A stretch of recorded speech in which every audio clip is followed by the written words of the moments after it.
আজকে তোমাদের সাথে শেয়ার করব আমার চিকেন চাপের রেসিপি। সো প্রথমেই আমরা চিকেনগুলোকে মেরিনেট করার আগে একটু চাকু দিয়ে কেটে নিয়েছিলাম যাতে মশলাগুলো ভালোভাবে ঢুকে ভেতরে।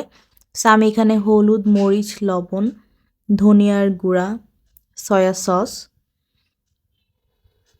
পরিমাণ মতো দিয়ে দিচ্ছিলাম। লাস্টে অ্যাড করেছিলাম আমি চিকেন তান্দুরি মশলা আর বারবিকিউ সস আর সামান্য পরিমাণ লেবুর রস। সো সব মশলা একসাথে অ্যাড করে নেওয়ার পর আমি এটাকে ভালো করে হাত দিয়ে মাখিয়ে নিচ্ছিলাম। তারপর আমি 10-15 মিনিটের জন্য মেরিনেট হতে রেখে দিয়েছিলাম। সো আমার কাছে টাইম শর্ট ছিল, তোমরা চাইলে আরও বেশি সময় মেরিনেট করতে পারো।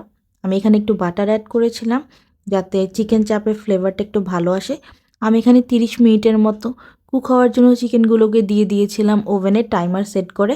এটা হচ্ছে আমার চিকেন চাপের ফাইনাল লুক। আশা করি তোমরা এই রেসিপি ফলো করে ওভেন কিংবা ফ্রাই প্যানে খুবই ইজিলি চিকেন চাপ বানিয়ে ফেলতে পারো।